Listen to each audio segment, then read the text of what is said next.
포로된 자에게 자유를 주시는 성령님. 누가복음 4장 16절에서 21절의 말씀을 함께 나누기 원합니다. 하나님, 오늘도 귀한 이 말씀, 성령님의 말씀, 축복의 말씀 함께 나눕니다. 하나님 부족한 영감 주시고 하나님의 영광만이 드러나게 인도하여 주시옵소서. 예수님의 이름으로 기도합니다. 아멘. 할렐루야. 아멘. 성령 충만한 예배 자리에 오신 여러분 한 분 한 분 주님의 이름으로 환영합니다. 아멘. 오늘도 우리 예배를 통해서 우리 인생에 묶여 있는 것들, 풀려서 자유롭게 되는 우리 한 사람 한 사람 되길 축원합니다. 아멘. 오늘 우리가 함께 보는 이 주제는 바로 자유예요. 자유. 자유함에 대해서 함께 볼 거예요.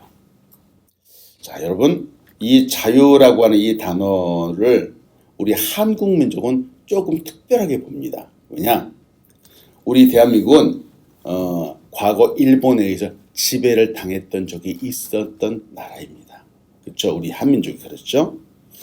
지배를 당한다라고 하는 것은 우리에게 있는 이 자유를 빼앗긴다라고 하는 말이죠. 곧 삶의 모든 상황마다 통제를 당해야 되고 원하지 않는 일을 해야만 되는 그런 상황을 맞이한다라고 하는 말입니다. 그래서 이제 우리는 특별히 이 자유라고 하는 이 단어에 아주 민감합니다. 이는 우리 민족의 가슴 아픈 역사이기도 하지요.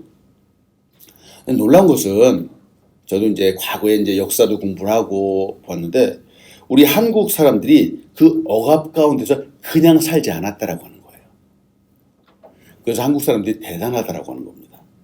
이 자유를 얻기 위해서 나라의 주권을 찾기 위해서 정말 엄청난 수고를 했습니다. 자유 얼마나 소중한 것인지 목숨을 아끼지 않았죠? 네, 이렇게 수고한 분들이 많습니다. 생각해 봅니다. 우리에게 이 자유는 얼마나 중요합니까? 사람에게 자유가 중요하지 않은 것이라면 왜 독립투사들은 그렇게 목숨을 걸면서까지 자유를 위해서 싸웠을까요? 진정한 자유, 이 자유를 얻기 위해서 사람들은 정말 많이 수고했습니다. 때로는 목숨이 위태롭기까지 했죠. 그게 개념치 않았습니다. 밤과 낮에도 잠도 자지 못하고 쉬지도 못하고 수고했습니다. 때로는 갖고 있었던 그 재산들을 다 내어놓으면서까지 이 자유를 찾기 위해서 노력했습니다. 결국 1945년이었죠. 8월 15일 대한민국이 일제 식민 통치하에서 이제 벗어나게 되었습니다. 해방, 자유롭게 되었고 독립하게 되었습니다. 오늘 우리가 누리는 이 자유는 어느 누군가의 목숨을 건 수고 때문에 우리가 누리고 있는 겁니다. 자, 이 또 이야기를 나누면서 여러분에게 한 가지 좀 재미있는 예화를 하나 드려요. 옛날에 미국 남부에 살던 흑인 노예 한 명이 백인 주인을 벗어서 탈출했습니다. 그러다가 우연히 한 변호사를 만나게 되었어요. 이 변호사가 이 노예한테 탈출한 이유를 물어보는 겁니다. 자네는 먹고 살기 힘들어 도망하였는가? 이렇게 물어봤어요. 그러자 이 노예가 대답합니다. 아닙니다. 먹을 것은 얼마든지 있었습니다. 좀 이상하잖아요? 그러면 살았던 곳이 더럽고 빈약했는가? 아니요. 제가 살았던 집은 꽤 좋은 집이었습니다. 이렇게 대답하는 거예요. 이상하잖아요. 그러면은 주인의 학대가 심했던 모양이군? 이렇게 말했어요. 천만에요.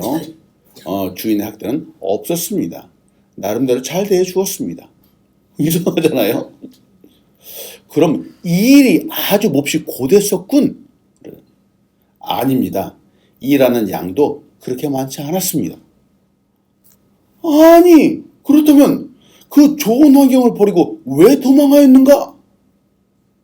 변호사는 이해할 수 없다는 듯이 그 노예를 바라보면서 말했습니다. 그래, 흑인 노예가 눈을 동그랗게 뜨고 변호사를 뚫어지듯이 바라보면서 말합니다. 저의 환경이 그렇게 좋아 보이시거든 선생님이 제 대신 노예하시죠? 이렇게 얘기했어요. 탈출했던 사람, 노예, 모든 그 상황이 나쁘지 않았습니다. 단 한 가지가 없었기 때문에 탈출했습니다. 그것이 무엇일까? 바로 자유였습니다. 말씀드리면 나눕니다. 모든 인간은 감옥에 갇혀 살아갑니다. 꼭 힘이 센 나라가 약한 나라를 침략해서 자유를 빼앗는 것만 감옥에 갇히는 것이 아닙니다. 억압이 아니어도 감옥에 갇힐 수 있습니다. 힘이 아니어도 자유롭지 못할 수 있습니다. 우리가 사는 세상에 모든 사람은 사실은 보이지 않는 감옥에 갇혀 있습니다. 오늘 이 부분 여러분 잘 보세요. 한 심리학자가 현대를 살아가는 사람들의 모습을 6가지 감옥에 갇힌 모습이라고 이야기를 했습니다. 자기 도취의 감옥이에요. 자기 도취라는 것은 다른 사람들과 나를 비교했을 때 나를 조금 특별한 존재로 보는 겁니다. 자아도취라고도 하죠. 착각하는 모습이에요. 옛날에 여러분 기억하세요? 옛날에 공주병이라고 있었어요. 공주병이 이 자기도취 아주 대표적인 거예요. 거울 딱 보면서 깜짝 놀라는 거야. 어머! 이렇게 예뻤어? 깜짝 놀라는 거야. 이게 공주병이에요. 또 왕자병도 있었죠? 이야, 멋있네. 자기 거울 보면서. 이게 자기도취, 자아도취라고 하는 거예요. 보세요. 사람들이 이런 감옥에 빠져서 살아간다는 거예요. 또 두 번째는 무엇일까? 비판의 감옥이에요. 다른 사람들 볼 때 장점을 보지 않고 단점만을 보고 비판하는 겁니다. 칭찬이 아니라 비판, 비평 하는 거죠. 이건 이래서 좋고 저건 저래서 나쁘고 세상에 좋은 말이 한 번도 나오지 않는 거예요. 세 번째는 어떤 감옥이냐? 바로 절망의 감옥이에요. 절망의 감옥. 앞에 비판과 비슷한데요. 매사를 긍정적으로 보지 않고 늘 부정적으로 절망적으로 보는 겁니다. 이것도 감옥이에요. 한 번 실수하면은 하늘이 무너지는 사람이 있습니다. 조금 잘못했는데 세상에 아주 그냥 호들갑을 떠는 거죠. 세상 그걸 실수하면 어떡하냐고 아주 그냥 보듬어 주지 않고. 이런 낙담, 절망 이런 감정이 잡히면 헤어나기 힘듭니다. 절망은 마치 큰 거인처럼 오기 때문에 그렇습니다. 네 번째, 과거 지향의 감옥이에요. 지금보다 옛날이 좋답니다. 앞으로 내일보다 그래도 옛날이 좋답니다. 과거 정치인들이 이런 말 많이 하죠. 또 대표적으로 이스라엘 사람, 출애굽을 한 이스라엘 사람들이 그랬어요. 가나안 땅이 저 앞에 있는데 가나안 땅을 바라보지 않고 저 뒤에 있는 애굽 땅을 바라보면서 아이고 애굽 땅에 살았을 때가 더 좋았네 라고 과거 지향적인 모습을 보여주었습니다. 결국 이들은 어떻게 됐죠? 광야에서 40년을 지내야만 됐습니다. 하나님이 싫어하시는 겁니다. 다섯 번째, 선망의 감옥이에요. 이 선망의 감옥이라는 것이 무엇일까? 내 거는 좋아 보이지 않고 다 남의 것만 좋아 보이는 거예요. 남의 떡이 커 보이는 겁니다. 이게 선망의 감옥이에요. 항상 남의 것만 부러워하면서 살아가는 거예요. 내 남편, 내 아내가 좋아야 되는데 아니 남의 남편, 남의 아내가 더 좋아 보이는 겁니다. 그러면 안 되는 겁니다. 큰일 납니다. 이게 바로 선망의 감옥이에요. 끝으로 여섯 번째, 증오와 질투의 감옥이에요. 자, 이는 다른 사람이 잘 되는 것만 배가 아픈 겁니다. 사돈이 땅을 사면 배가 아프다 그러죠? 맞아요. 축하해주지 못하고 시기하고 질투하는 거예요. 여러분, 이게 감옥이에요, 감옥. 증오하는 모습이죠. 이 모든 모습들은 바로 죄의 감옥 속에 갇혀 있는 사람들의 모습입니다. 과거 우리의 모습이었습니다. 예수님 만나기 이전의 모습이었죠. 자, 사람들은 안 그런 것 같아 보이는데 말이죠. 그 정도가 심할 뿐이지 작고 클 뿐이지 누구나 다 그렇답니다. 모든 사람들은 바로 이 죄의 감옥들, 이 비판의 감옥들 여기에 갇혀서 살아갑니다. 여러분 이렇게 감옥에 갇힌 사람들을 포로라고 하죠. 죄인이라고도 합니다. 문제는 여기에 갇혀있는 사람들이 스스로 나올 수 없다라고 하는 거예요. 스스로 나올 수가 없습니다. 이런 인생에서 진짜 필요한 것이 자유입니다. 자유. 이렇게 갇힌 곳에 나오는 길은 무엇일까? 예수 그리스도밖에 없습니다. 성령의 충만함밖에 없습니다. 때문에 여러분 말씀을 들어가면서 나눕니다. 하나님은 포로된 인생을 불쌍히 보시는 분입니다. 바로 이와 같이 갇힌 자, 눌린 자 이런 사람들을 불쌍히 여기시는 분이 바로 우리 하나님이십니다. 자유가 제한되고 붙잡히고 눌린 사람은 불쌍한 사람이죠. 과거에 사람들이 타고 다니는 말이 있었습니다. 말. 이 말은 넓은 곳을 자유롭게 뛰어다녀야지 그 말의 그 본분을 다하는 겁니다. 가장 자연스러운 말의 모습이죠. 말다운 모습입니다. 그런데 이렇게 달려하는 말을 갖다가 말이죠. 마구간에 붙잡아 놓는 거예요. 근데 1년이 넘도록 한 번도 뛰지 못하게 한다면 아유 말이 제대로 살겠습니까? 못 살죠. 여러분. 근데 사람도 그렇습니다. 사람도 그렇습니다. 우리의 삶을 돌아보면은 우리를 진짜 자유롭지 못하게 우리를 붙잡고 있는 것들이 얼마나 많은지 아십니까? 우리 이런 상황을 가장 잘 보시고 불쌍히 여기시고 그래서 자유롭게 하기 원하시는 분이 바로 하나님이십니다. 누가복음 14장 16절부터 18절까지 봅니다. 예수께서 그 자라나신 곳 나사렛에 이르사 안식일에 늘 하시던 대로 회당에 들어가서 성경을 읽으려고 서심해 선자 이사야의 글을 곁들이거늘 책을 펴서 이렇게 기록된 일을 찾으시니 곧 주의 성령이 내게 임하셨으니 이는 가난한 자에게 복음을 전하게 하시려고 내 기름을 부으시고 나를 보내사 포로된 자에게 자유를 눈먼 자에게 다시 보게 함을 전파하며 눌린 자를 자유롭게 하고 라고 말합니다. 주님께서 과거에 그 어린 시절에 자랐던 그 나사렛이라고 하는 동네에 가셨어요. 회당에 들어가서 늘 하시던 대로 말씀을 읽으셨습니다. 자, 여기서 이사야서를 보셨는데 이사야서의 내용이 그 옛날부터 예언된 예수님 메시아에 대한 말씀이고 그 내용도 가난한 사람, 포로된 사람, 눈먼 사람, 눌린 사람을 위하여 사역을 하신다라고 하는 바로 그 말씀이었습니다. 이 말씀의 사역을 다른 말로 하면은 바로 자유와 해방입니다. 인간을 자유롭게 하는 거죠. 그리고 갇힌 것 눌린 것을 해방한다는 말입니다. 자, 여기서 한 가지 이제 잠깐 하나씩 좀 보기 원해요. 먼저 예수님이 하시는 사역 중에 첫 번째가 뭐냐? 바로 이거예요. 가난한 자에게 복음을 전하는 겁니다. 자, 가난하다라고 하면은 사람들은 이제 돈 없는 사람들을 많이 생각하죠.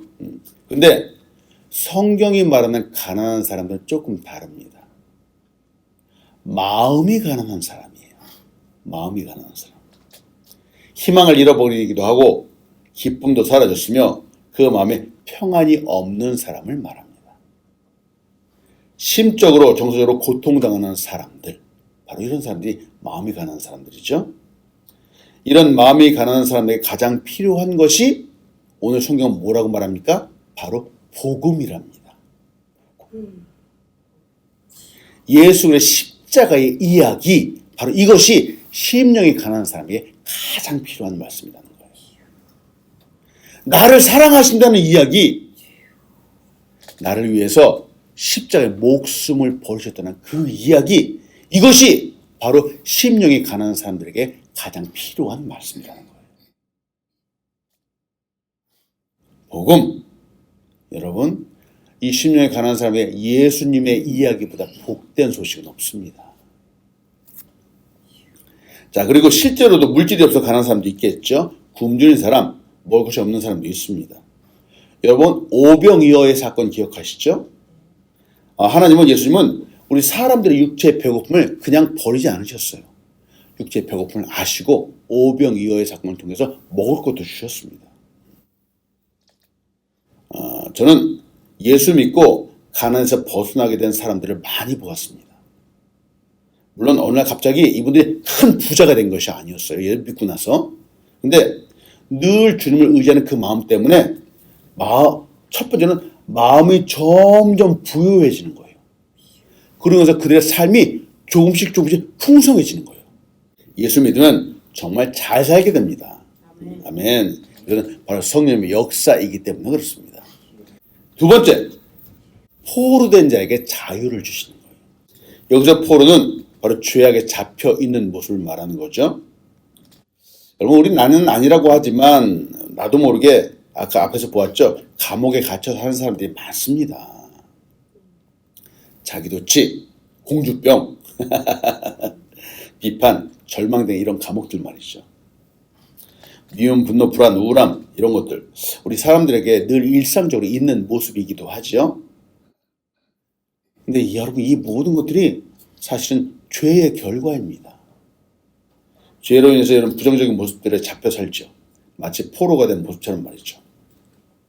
문제는 벗어나려고 하지만 나만의 힘과 노력으로 할 수 없다라고 하는 겁니다.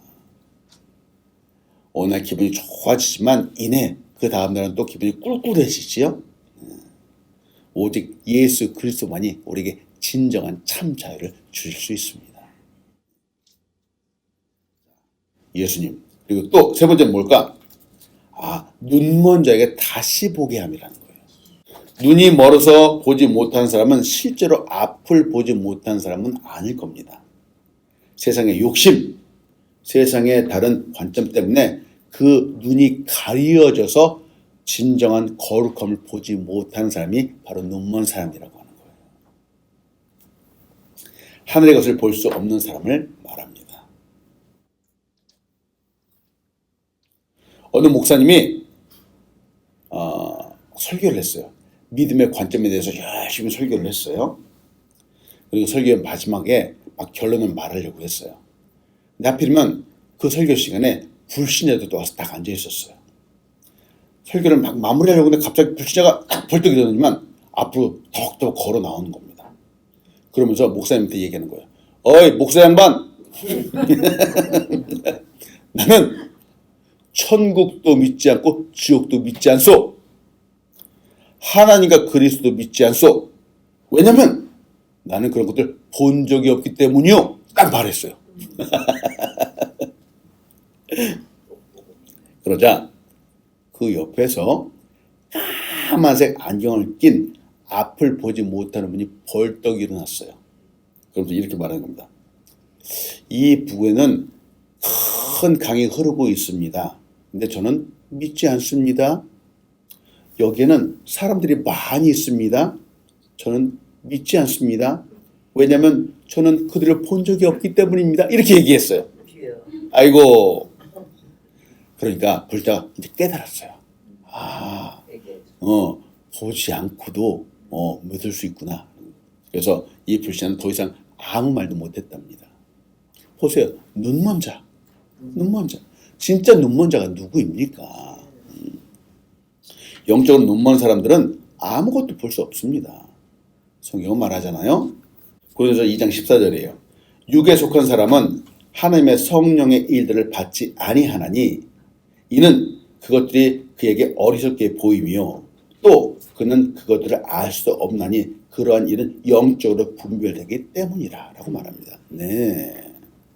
질문합니다. 사람들이 하나님을 어떻게 볼 수 있는지요?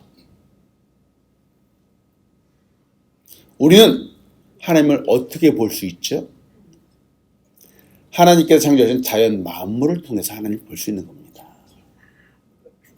그리고 제가 하나님을 보는 방법이 있습니다. 뭐냐? 바로 사람들이에요. 우리예요. 아니, 우리 이 모습을 보면서 어떻게 이게 하나님의 모습이 보이지 않습니까? 정말 놀라운 하나님의 솜씨이지 않는지요. 그리고 성령님이 오셔서 예수님이 선포하신 것이 또 무엇이냐? 눌린 자를 자유롭게 하는 겁니다. 눌린다. 이건 억압이죠. 스트레스입니다. 여러 가지 문제 해결책을 찾고 또 용기도 내보지만 물론 이 해결책을 찾는 건 쉽지 않을 겁니다.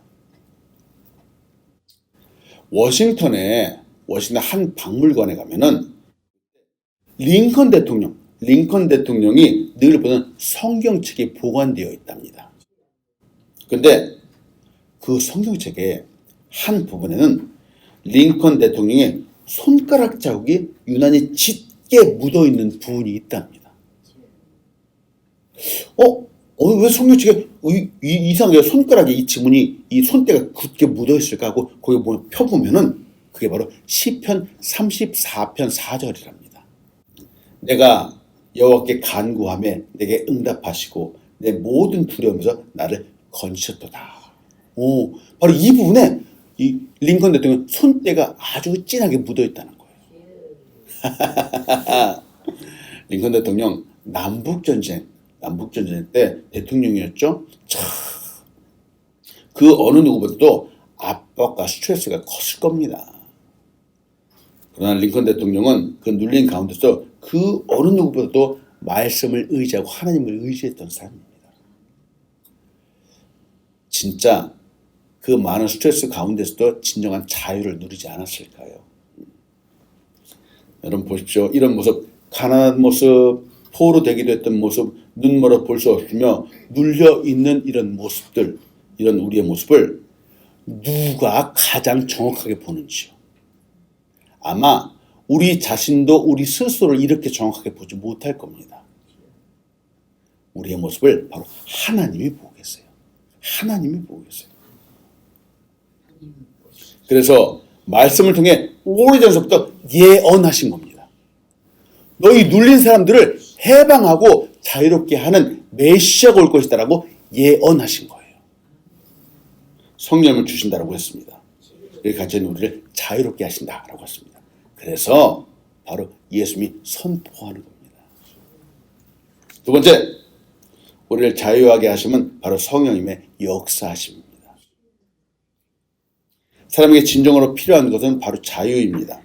돈도 아니고 명예도 아니고 권력도 아닙니다. 바로 우리에게 진짜 필요한 것은 자유입니다. 죄에 매여 있는 우리를 구원하시기 위해서 예수님이 이 땅에 오셨죠. 십자가 죽으심으로 우리의 죄의 값을 다 지불하여 주셨습니다. 이를 믿는 사람은 더 이상 죄에 매여 있지 않습니다. 누가복음 4장 18절 상반절 그리고 19절로 21절이에요. 주의 성령이 내게 임하였으니 이는 하고 주의 은혜를 전파하게 하려 함이라 하셨더라. 책을 덮어 그 맡은 자에게 주시고 앉으시니 회당에 있는 자들이 다 주목하여 보더라. 이에 예수께서 그들에게 말씀하시되 이 글이 오늘 너희 귀에 응하였느니라 하시니. 자, 여기서 우리가 한 가지 주목해 보아야 하는 것이 바로 자유와 관련해서 바로 이겁니다. 주의 은혜의 해라고 하는 거예요. 주의 은혜의. 주의 은혜라는 것이 과연 무엇일까? 이 말은 다른 말로 하면 바로 이걸 말해요. 희년을 말합니다. 말씀 나누지만 자, 성경 공부도 같이 하는 시간이에요. 희년. 희년이 뭐예요? 자, 희년이 뭘까? 한자로 한번 봅시다. 앞에 있는 희자는 기쁠 희자예요. 기쁠 희. 그리고 뒤에 있는 년자는 해년자죠. 희년이라고 하는 이 말은 기쁜 해라고 하는 거예요. 기쁨의 해라고 하는 뜻입니다. 기쁨의 해. 히브리어로는 요벨이라고 하는데 그 뜻은 뿔 나팔 소리라고 하는 거예요. 자, 이게 뭐냐면 뿔 나팔 소리를 들 때 바로 희년, 기쁨의 해가 선포되고 그때는 바로 희년에 해당한 특징들을 다 이룬다라고 하나님이 선포한 거예요. 그럼 도대체 희년이라고 하는 이 근원이 어디에서부터 나왔느냐? 왜 기뻐하는가? 바로 빚을 탕감해 주기 때문에 그렇습니다. 레위기 25장이에요. 레위기 25장 8절부터 10절입니다. 너는 7 안식년을 계수할지니 이는 7년이 7번인 즉 안식년 7번 동안 곧 49년이라 7째 달 열흘 날은 속죄일이니 너는 뿔나팔 소리를 내되 전국에서 뿔나팔을 크게 불며 너는 50년째 해를 거룩하게 하여 그 땅에 있는 모든 주민을 위해 자유를 공포하라. 이 해는 너에게 희년이니 너희는 각각 자기의 소유로 돌아가며 각각 자기의 가족에게로 돌아갈지며 라고 말합니다. 하나님께서 이 모세를 정말 희년의 법을 주셨어요. 기쁨의 해의 법을 주셨어요. 매년 7년마다 안식일을 정하셨어요. 안식, 쉰다라고 하는 거예요. 땅을 쉬게 하고 농사도 짓지 않게 한다는 거. 그리고 이 안식일이 7번 반복되고 다음엔 50년째가 되었을 때 바로 희년이라고 선포를 했어요. 자, 이렇게 희년이 됐는데 희년은 모두 3가지를 꼭 해야만 됩니다. 하나님이 그렇게 하라고 하셨어요. 첫 번째, 모든 빚진 자의 빚이 없는 것으로 탕감해 주어야 됩니다. 여러분, 빚진 자가 빚이 없어지는데 기뻐하지 않을 사람이 어디 있겠습니까? 그래서 이게 희년의 정신이에요. 두 번째, 전쟁이나 빚 때문에 노예가 된 사람을 해방시켜 주어야 돼요. 야, 노예가 해방되는 겁니다. 얼마나 기쁩니까? 세 번째, 힘이 없어 땅을 빼앗긴 사람에게 그 땅을 돌려주어야 됩니다. 이게 희년의 정신이에요. 이런 것들이 선포되는 기뻐하지 않을 사람이 어디 있겠습니까? 희년은 기쁨의 해요, 은혜의 해입니다. 자, 근데 오늘 바로 이 희년을 말씀하시면서 예수님이 이사야 말씀을 선포하시면서 말씀하시는 거예요. 누가복음 4장 21절이에요. 이에 예수께서 그들에게 말씀하시되 이 글이 오늘 너희의 귀에 응하였느니라 하시는 거예요.